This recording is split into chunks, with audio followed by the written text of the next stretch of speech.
बहुत सारे लोगों को अभी ये क्लैरिटी नहीं है कि फैसला आया क्या है जिस पर इतना बवाल खटा हुआ है। तो थोड़ा समझाइए मुझे संक्षेप में कि फैसला हुआ क्या है जिस पर आप लोगों का आपत्ति भी है। इससे पहले कि मैं बताऊं कि सुप्रीम कोर्ट ने अभी क्या फैसला दिया है, मैं बताती हूँ कि सुप्रीम कोर्ट ने 2024 में क्या फैसला दिया। ठीक है। दो जजों की बेंच ने एक बहुत पुराना मैटर जो चल रहा था, 2009 से चल रहा था, कई सारे हाई कोर्ट से बैच मैटर चल रहा था, उसका फाइनल जजमेंट ये दिया कि 2023 के जो केंद्र सरकार के पशुजन नियंत्रण नियम हैं उनको लागू किया जाएगा, सख्ती के साथ लागू किया जाएगा। हमारी कॉन्स्टिट्यूशनल वैल्यू है कि हमें करुणा संवेदना रखनी है पशुओं के लिए, तो वो लागू की जाएंगी और किसी भी तरह से कुत्तों को मारा कूटा नहीं जाएगा। ये फैसला जी आया दो जजों की बेंच का। अब इसको पलटने के लिए 3 या उससे अधिक जजों की बेंच चाहिए, क्योंकि 2 जजों की बेंच ने अगर ये दे दिया तो और 2 जजों की बेंच इसका कॉन्ट्ररी फैसला नहीं दे सकते। लेकिन बहुत ही आश्चर्यजनक रूप से अभी और 2 अन्य जजों की बेंच ने ये बोला कि रूल वूल हम नहीं जानते, आप सिर्फ दिल्ली, गाजियाबाद, नोएडा और गुड़गांव के सारे कुत्तों को पकड़ के किसी शेल्टर में बंद कर दीजिए। एनसीआर के सभी जी कुत्ते आवारा। जी। आवारा शब्द वैसे मैं पूछूं, आवारा ये तो बहुत शब्द चल रहा है, ये जी लीगल शब्द है का नहीं, नियम क्या शब्द क्या है इनके लिए ठीक हिंदी में? कम्युनिटी डॉग्स अंग्रेजी में, और हम पथाश्रित बोले तो ठीक शब्द रहेगा, पथाश्रित।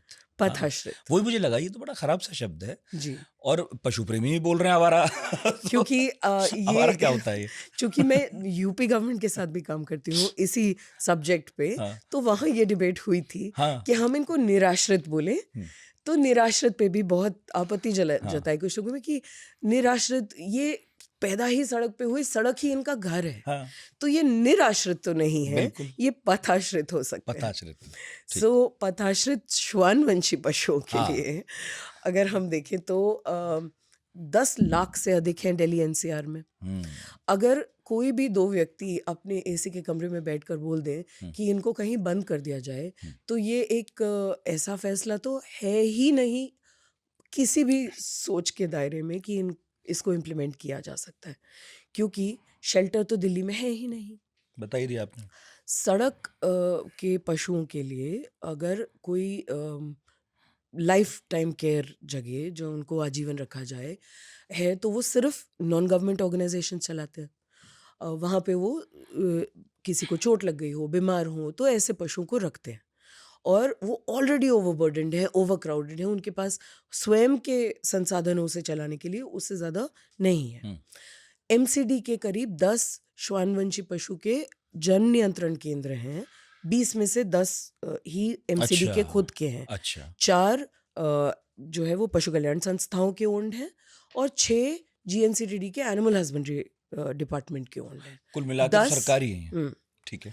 तो 10 में 10 एमसीडी के खुद के स्वयं के एबीसी सेंटर्स हैं। अब इन 10 एबीसी सेंटर्स में मैक्सिमम कैपेसिटी अगर हम ठूस के भी भर दे तो 1000 कुत्तों को रखा जा सकता है। 10 लाख को कहाँ लेकर जाएंगे? ये तो ऑर्डर देने से पहले सोचा भी नहीं, ऐसा प्रतीत हो रहा है। और सोचते भी तब जब सुनते किसी की, सुना भी नहीं, ये दुखदाई बात है।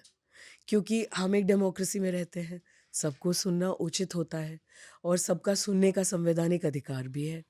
तो सुनकर इस चीज़ को सुधारा जाएगा ऐसी उम्मीद भी है। उम्मीद पे भी कायम है दुनिया।